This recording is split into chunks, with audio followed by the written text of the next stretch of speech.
So what's the easiest, most effective way to cut vinyl plank flooring around a door jamb?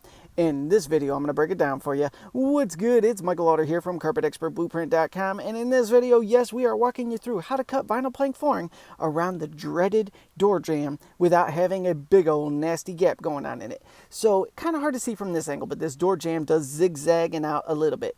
Now, in many cases, you would just take your multi-tool, your undercut saw, and you would cut the bottom out, slide the plank right under it, and you're good to go. But as you can see, this is some real wood right here, and it is eating up blades like crazy. So we're going to go ahead and shape around this one, and we'll give you a couple other videos giving alternative options as well. But what I just did right there was I lined the plank up with the door jamb and notched out where I need it to wrap around. Next, I'm locking it in to the pre-existing plank behind the door jamb.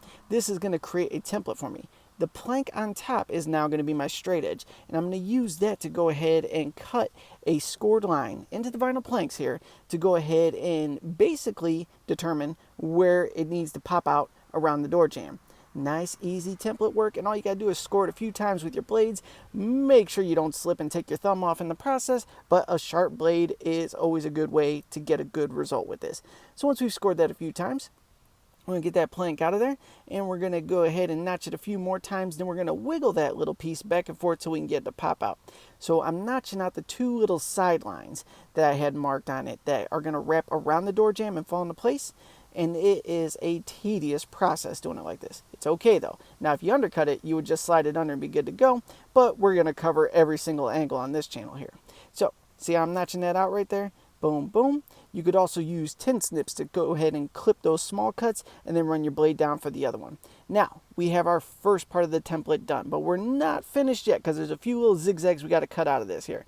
So let's go ahead and see what we're up against. Got that first part notched out. We're going to go ahead and line it up. All right, we got to go ahead and take just a tiny bit off where it wraps back in. So we're going to flip it back out. We've determined what we need to lob off. Let's give you a better angle of this. I mean, come on, you need to see what's going on. So we're going to shave this part right here. Boom, get rid of that. Let's see if that did the trick. It rarely does on the first try, but we're going to see if that works out here. Line it up. We're closer. Just got to do one more little notch on that same spot, and I should be good to go.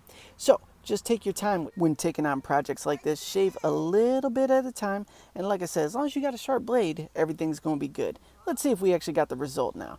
So we got that lined up. Is it going to drop down? Is it going to drop down? We good? Oh, we are golden. And it's nice and snug around the jamb. Life is good. All right, that's down, but we're not done yet. Let's get an angle from over here because the door still does jog out a little bit. Now, this last piece, we made it so it's going to be super easy. So I just notched that. We're going to shave a little tiny bit off of that corner there. And boom, look how easy that was to keep the connection piece going. And we're going to finish off this closet here. So let's keep the camera rolling so you can see what happens once you wrap around the jamb. We got the plank in reversal there. We're going to score it. We're going to snap it. Look, everything gets nice and fast now. Boom, boom. Okay, good to go there. Now let's go ahead and get back to Easy Street here. Let's get some, now these planks, they change sizes. This is like a fun pattern on this, which is rare for me to say because usually flooring to me is just flooring. It's a means to grab a bag and move on. So we got our big plank in, boom, boom. Everything's good and secured, and that is all there is to it, my friend. Now, if you have any questions about the carpet and flooring industry, you know to go ahead and comment down below. Thank you so much for tuning in, and I'll see you on that next video.